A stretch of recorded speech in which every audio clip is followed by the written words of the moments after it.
Joan Quinn Profiles.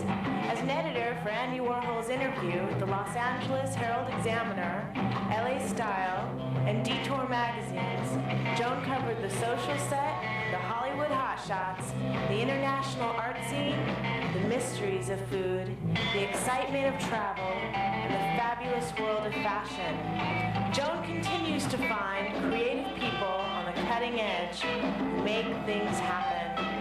Here's Joan Quinn. Hi, I'm Joan Quinn, and welcome to the Joan Quinn Profiles. Waiting to be profiled are production designer Michelle Mace and author Karen Hudson. Production designer Michelle Mace was born and raised in Japan, came to California where she earned degrees at Whittier College and the Art Institute of California, and with her close ties to Disney, she used those skills while creating sets and lights for a new venture called Performances a la carte. Let's talk about Tokyo Disneyland, Michelle. Okay. What were you doing there? I was a show restaurant hostess as a cast member working in the park. As a cast member, how do they do that? At Tokyo Disney? Anybody who wants to work at the park will audition, and if they have the right attitude and personality to be a part of the show, then you get hired as a cast member, and you learned what it takes to be in that specific role in that specific area of the park. And I was in Adventureland in a show restaurant. Did you want to be an actress? Is that why you auditioned? No, they just call it auditions. They have their own terminology for Disney. And instead of an interview for employment, they call it an audition to become a cast member. Oh, I see. Yeah. So did that start you thinking about show business in any way? Kind of. Or arts in particular? Well, I've always had a dream of working for Disney, which I suppose I fulfilled by working at Tokyo Disney. But when I was working there, especially when I was outside, I would just look at the environment in Adventureland. And I always had a passion for design and creating things and art. And I thought, gee, how cool would it be if I could be a part of the design team that created Disneyland? So that's where that dream came from. So why did you come to California? Why didn't you stay Tokyo, Honolulu? Why California? Because that's where Imagineering is located. Imagineering is? Imagineering is the design and the research and development division of Disney that creates Disneyland and any other visual element of Disney. Did you have a in to go there? How did you know about it? No, I learned about it through a book that I read called Imagineering Way. And I actually didn't learn about what Imagineering was at all until I graduated high school and was already in Japan, where I went to college there. And even though I loved my job at Tokyo Disneyland, I just knew there was more that I wanted to do, so I came out to California by myself. And went to school? How'd you find Whittier? One of my high school friends went to Whittier, and it just worked out that way because it was very close to Disneyland, and I also wanted to work at Disneyland as a cast member. So you did work at California Adventures, and what were you doing there as a cast member? I worked in Paradise Pier Attractions. And what'd you do? I was an attraction hostess at Grizzly River Run. At where? Grizzly. It's a whitewater rafting attraction. That was fun. And do they have certain ways that you treat the public? Do they have honestly, just being caring and nice and outgoing and fun, really. Being genuine. And then you worked at the Disney store too. I did. And where was that? That was in Glendale, the Glendale Galleria Disney store. It was a seasonal position. But so here we have all these kind of service situations that you were in, and yet you are an art major, you went to CalArts, you are doing the sets for Performances a la carte. How did you apply any of the things to the stage that you learned from this Disney situation? Well, you know, what I learned from being a cast member is that I love being around people and helping people and making their making them feel a certain way based on the environment and your attitude towards them and your character as a cast member to them. And I love that feeling of just making a difference in how somebody feels, making them happier. And I really get that personally from going to Disneyland. So I would, well, being in the environment. Yeah, that's really good. Especially with Winter's Thaw, that was just amazing for me because I was able to use my design skills to evoke a specific emotion. So the audience. Winter's Thaw, we have a picture of that here. Is that this part of it here? This Yeah. one? Yeah. Let's hold this up. Tell us what Winter's Thaw was and how you got to performances a la carte. Let's talk about that first, how you got to performances a la carte. I would credit everything that I do design-wise in my design career to a really amazing teacher that I had at the Art Institute. And he knew Carla, and he referred me to Carla. Carla's the artistic director. Carla. Jamie Perez, artistic director. Oh, so he knew her. Yeah, his name is Tony Rizzi. He's a genius designer. And in his, did you do this project in Yes, his class? that was in Tony's class. This was in Tony's class. Tony's class. So tell us a little bit about this, because this was a project that you did for him. This was, the project was to create a historical themed restaurant. He gave us a bunch of different types of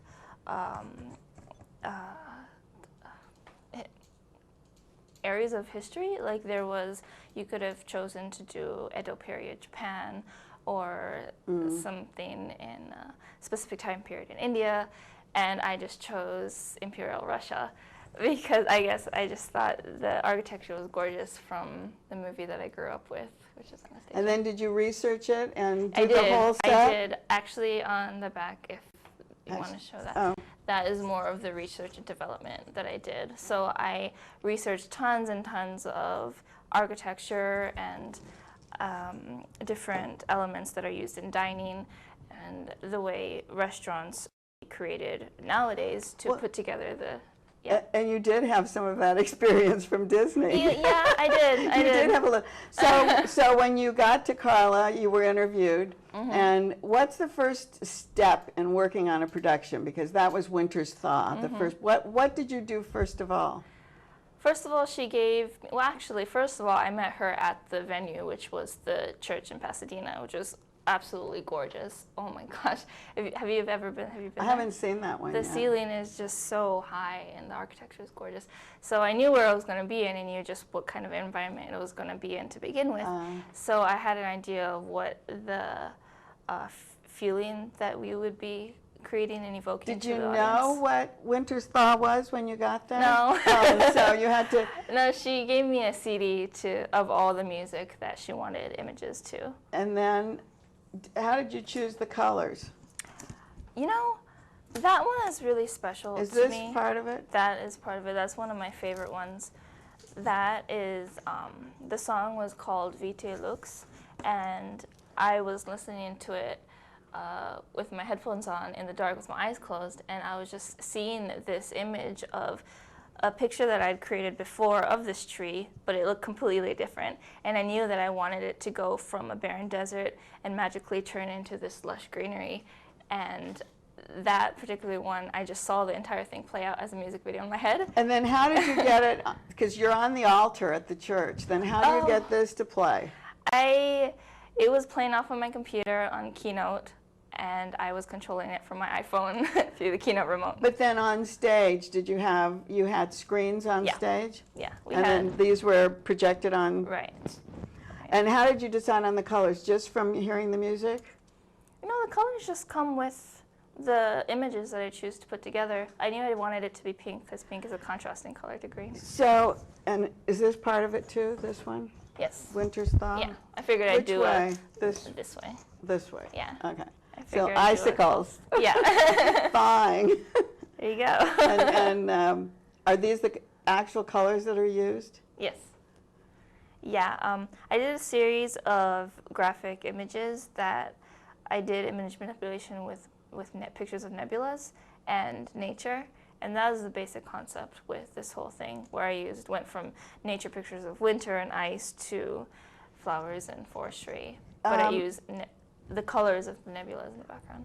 Is there anything nowadays that people paint the sets, or is it all projected? Oh, no, they still paint. Do they of still paint course. sets? Of course. It was more of images being projected as a backdrop to the choir more than an actual set. It I wasn't see. quite a set. I see. And you work a lot in Photoshop. Right. And tell us a little bit about that, because you're doing this fantasy novel. Right. How is that? I've been actually creative writing and Photoshop came almost at the same time when I was 12 years old.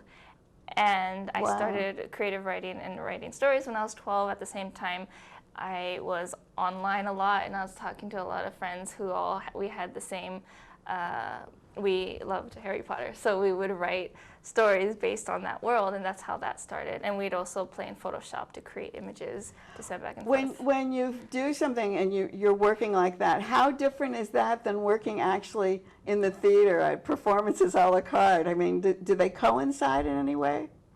Well, you kind of have to use your imagination, I suppose, to put it together in your head. So you have the images in your head and you see the set, and then you know what you want to create to bring what you do on the computer to the venue. Well, it's way beyond me, but I really appreciate what you're doing. Thank you so much for coming. Thank you so much. And don't go away, we'll be back with author Karen Hudson.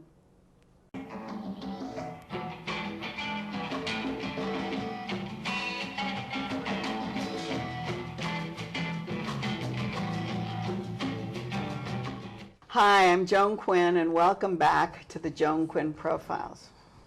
Author Karen Hudson was born and raised in Los Angeles. She went to Stanford, but 3 generations of her family have been here, including her brilliant architect grandfather, Paul Williams, whose 60 years of work covers the world. But we in Los Angeles have been privy to seeking out his designs and knowing where to look and how to find them. And I remember growing up, always somebody saying, that's a Paul Williams colonial. But he was a master of many different designs, wasn't he? Not just the colonial. Yes, he was, and I think it's because he spanned so many decades. Maybe, you think so? The thing in the 20s were Mediterranean and Spanish, and sort of progressed into the 30s and 40s with that more classical. When you left Stanford, what kind of path did you think you were going to take? What were you planning to do? I became a buyer at Bullock's. Oh, you were? Yep. In what department? In retail. In blouses and accessories I started in. And then I sort of didn't like that push and shove. It was all about the dollar. So I went into research, also at Bullock's Wilshire. Is that right? Yeah, market research. At Bullock's Wilshire? Mm-hmm. In the tea room? Where we all used to go, and that's where we would hear about Paul Williams, probably. And do I still miss the Cobb salad and all that?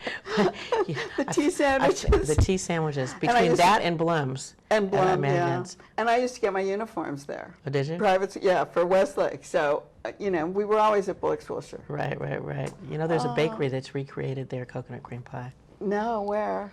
Valerie's on First Street. Oh, well, we'll find it. Oh, we'll look for it. And the coffee crunch cake. Oh, because that was like so beautiful. And what were you researching? New stores. I used to plan square footage and things for new stores. Is that right? And look at what the sales had been in a department and how big the department could be. So like Fashion Island and things like that were things I researched. Did you stay there a long time?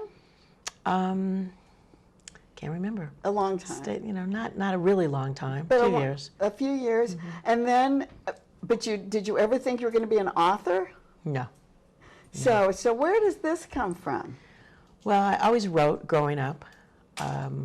Always kept journals, did all that kind of thing. And my favorite books were memoirs, because I always thought you could peek into people's lives. Yeah, don't you still love them? I still love them, still love them. And my grandfather's funeral in 1980, Danny Thomas gave his eulogy, and he thanked him for having designed St. Jude free of charge. Oh, and I was at St. Jude. And so I thought to myself, if I didn't know he designed it free of charge, what else didn't I know? And then I talked to Danny Thomas afterwards, and he was so sweet. He said, honey, we'd sit around in the afternoon and talk about our joint vision for children. Mr. Thomas certainly wanted health care, regardless of someone's race or economic status. And my grandfather was an orphan, so children were very he important. was? He was orphaned before the age of 4. Oh. And his parents had actually come here from Memphis. So for St. Jude and Memphis was very important to him. Oh, what a great connection. But then he was born here. So that was the impetus. The fact that I sat in First AME Church, which was a building of his design with 1,500 people. Your grandfather designed the first AME church Yes. too? And so I just said, if I don't know this, what does the rest of the world not know? You know, talking about being so surprised from St. Jude's to First AME Church to MCA headquarters, Right. his architecture's all around us all the time, and we don't really know because the styles are all different. Right. But he did what pleased his client. Of You know, if course. you go around LA from the courthouse to Saks to the Beverly Hills Hotel, you know, everywhere you turn, there's Paul Williams. In Saks and Beverly Hills? Mm-hmm. So he did a lot of commercial work. Not as many, I think, as his peers who were as successful as he was, because it was still an old boys network and it was hard to get in. Oh, it was hard for him, even though he was an old boy. He wasn't No, an he wasn't. old white No, he boy. wasn't an old white boy. Right, he He was wasn't not an an old boy. He was, wasn't an old white boy. Right. So now we talk about old boys like the women can't get in. Right. Do you remember the E.L. Court estate? Yes, Well, it's right down. It was down the street from my mom's house. okay. Well, in the E.L. Beverly Hills. Court estate really kind of turned a corner for him. And then when Adam Gimbel was doing Saks out here, he E.L. Court said, you know, do you have anybody, architects to suggest? Because he'd been interviewing tons of architects. And Gimbel said, well, you know, there's this young guy, and I'm sending him to you. And he said, how long will it take you to do the plans? He said, 24 hours. He stayed up all night, brought the preliminary plans, and then there was Court. I think that answers my question because going through this book, Paul Williams' Classic Hollywood Style, there are several residences from, say, 1927, 1929. I mean, I was wondering how many, most architects do 1 or 2 houses. He has a string of them, plus stores and different commercial buildings. Well, he has 3,000 projects all over the world. Is that right? But there are over 300 homes just in the Platinum Triangle of Beverly Hills, Bel Air, and Palm Bay. Is that And right? he's got 44 in Hancock Park. Are they still up? That was one of the questions I The was going to ask majority of them you. are. A few of them are not, but the majority of them are. So when you went around researching the book and you had a fantastic photographer, Benny Chan's the best in the world. where did you find him? You know, I went through about 6 photographers before I got to Benny, and I decided the problem was me. So I thought I should take an architectural photography class because maybe I was asking the wrong questions. And so Sammy's Camera had a thing, and it said read about the instructor. And I read that he was an architect turned architectural photographer. Oh, so you knew he had some feelings. So I to never what- took the class. I called him and made a cold call, and he's Chinese, and he was talking really fast, and I didn't understand him. And I said, have you ever heard of Paul Williams? I went through my little spiel. He's like, no, what are you talking about? And then finally he stopped and he said, who are you talking about? I said, Paul Williams. He goes, my friend lives in his house. He loves it. It's the Julie London house. I love Paul Williams. When he first started, Paul Williams, your grandfather, did he start with a firm or did he start on his own? He actually worked for 3 architects. He worked for a landscape architect. Then he worked for Reginald Johnson doing commercial work.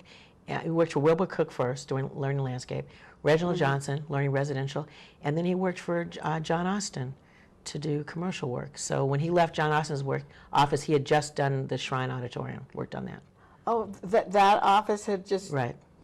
Well, tell us, and I think you talked about it a little bit, of breaking that barrier. I mean, he had to get into the old boys club, right, first of all, and then he broke barriers for black people in his business, in his architecture profession. I think he opened a lot of doors. Yeah. I mean, he was the first African-American member of the AIA in That's what I- 1923 and the first fellow in 1957. But as of last year, there were still only 2% black people in the AIA. So But do you think that's because there aren't, that they don't go into architecture? I think because you have to be invited into the AIA, and I think maybe some people study it and don't pass their boards, and just I mean, sort are of there become different- designers.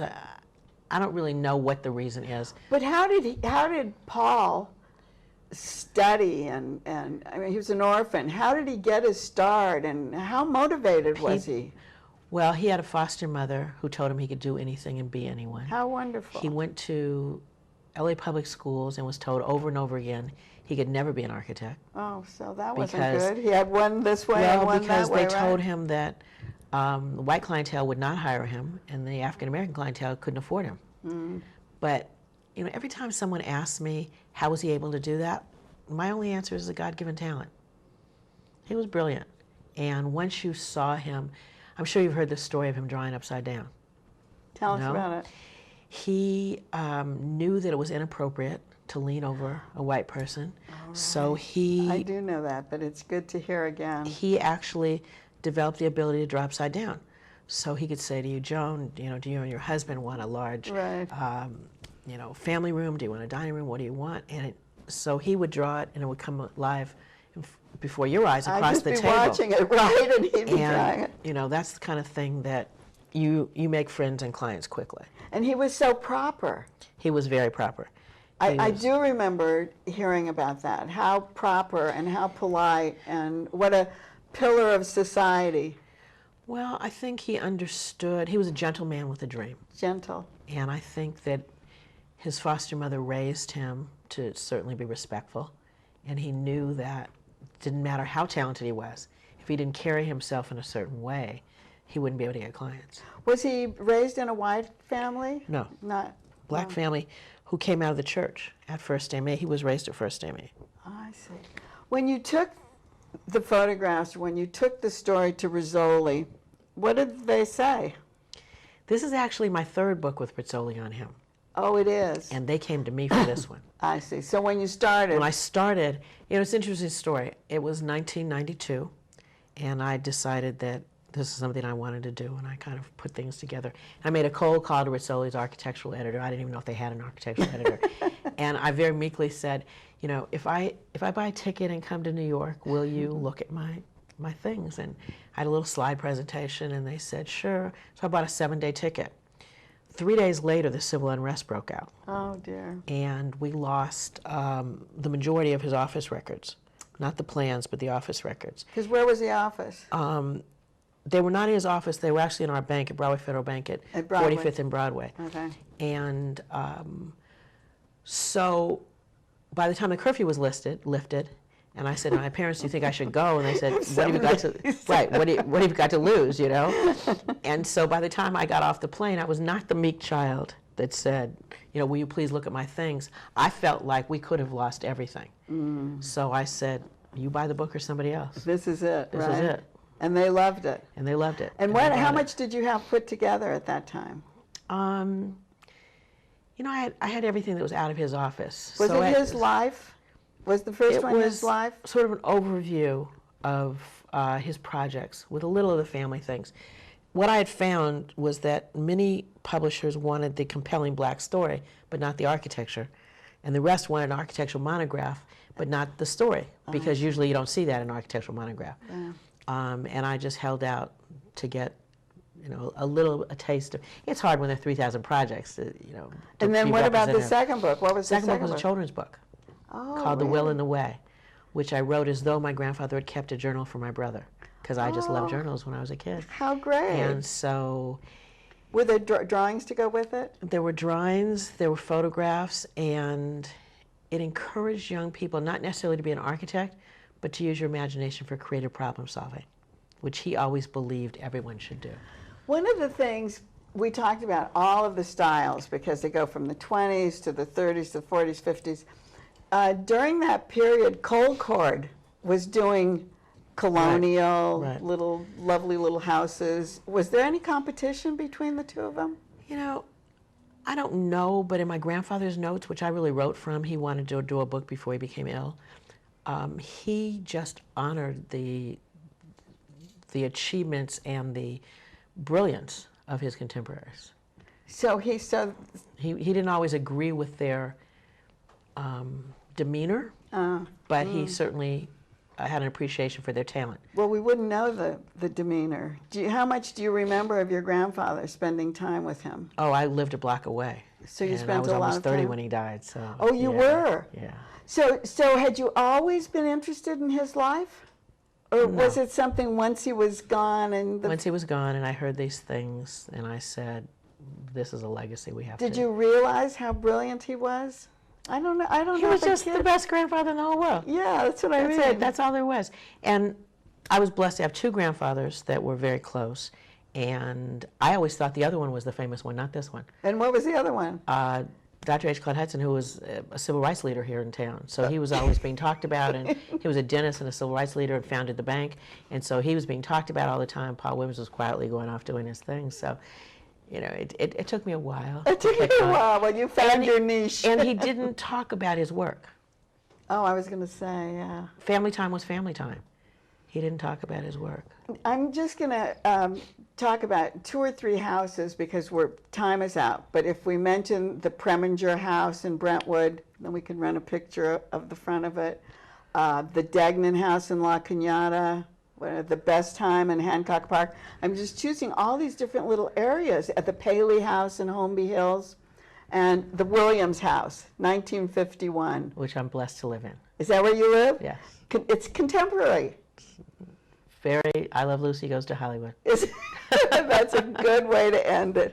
Thank you so much. Oh, thank you. I really appreciate it. And keep writing, JAQUINN1 at AOL.com. We'll see you next time on the Joan Quinn Profiles.